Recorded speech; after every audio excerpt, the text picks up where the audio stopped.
specific to the rolling back attack. This is just any time you're getting back control, but we'll just start from here again. So 1, 2, 3. A lot of times you're going to find yourself here, and for whatever reason, where you want to get this other hook in, like aside from the movement, you're stretching the guy out. But you'll commonly see people attach themselves here and try to get that leg over.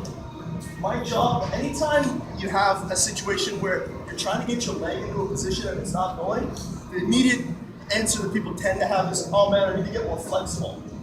No, that's not how it works. We don't all have to be Eddie Bravo to do Jiu-Jitsu. That's just this application of the fundamental framework of Jiu-Jitsu, which is proper hip movement gets you where you need to go. So I'm gonna hip out, and I should be able to put my foot in relatively easily. So if you're keeping your bottom leg here hooked in, it's gonna make it really tough for you to move your hip. Unhook this, keeping your heel tight against the hip, and simply create a hip angle, provided you have upper body control. If you don't have upper body control, you just let go. Obviously, that's not good. Or I shouldn't say obviously, but trust me, it's not good. If I've got my upper body control, I can pivot away, create this angle as much as I like. So that's one detail. The other detail is with the seatbelt control, with the harness.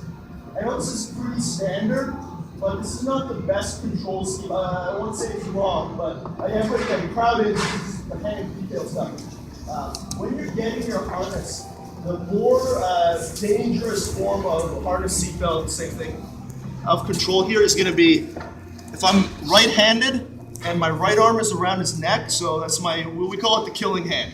This is the hand that I'm going to choke you with. So I want to hide this arm from you as much as possible, and I want to cover it. So if I'm going like this, and he knows what's up, he knows I want to choke him, he's going to grab that, yeah, all your chokes are gone now. So when you're getting to your seatbelt control, you want to cover that, and you notice how I came up onto my elbow.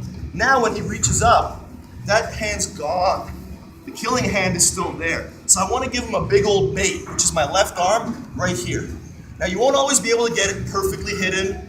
You know, like sometimes it'll be here, but the more your left hand is on top, if you're right-handed, the better this is going to be. All right? This, especially this, if you're right over left, this is a big problem. But even if you're left over right, there's still a lot of access to this arm. Here is where you want to be. Your forearm against the side of the neck, your left arm covering, making a fist here so that your fingers aren't dangling for him to grab, just like that. All right? I'm able to feed the collar really nicely now. That's the other thing too, is if you get to here, especially if you're here like this, feeding the collar is a bit of a problem. Here, man, I'm right by his collar.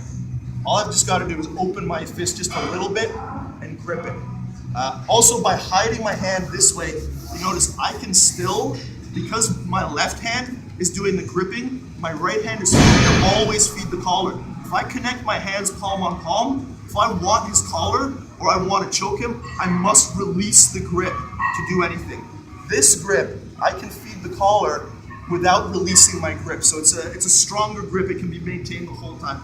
So I know it's going to take time. It took me forever to transition from this to this, but it's a much more dominant form of control. So try to end up when you're doing your seatbelt, palm over and on your elbow. It gives you more access. You're in better base too, because your elbow is a point of contact with the ground. You've got good base, I've mentioned this before, is both mobile and stable. So if I'm just stable here, but I can't move very well, a lot of times guys will defend the back really, like, exceptionally well, and you won't feel like you can get anywhere.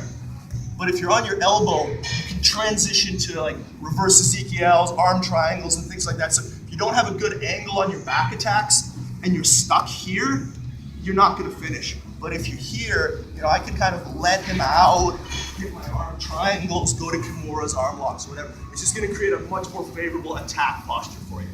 All right? So unhook, hip out, leg over, and not here, but here, and on your elbow when you're controlling your back will make a world of difference, regardless if you're doing rolling back attack or not. All right, let's try that, guys. Next one.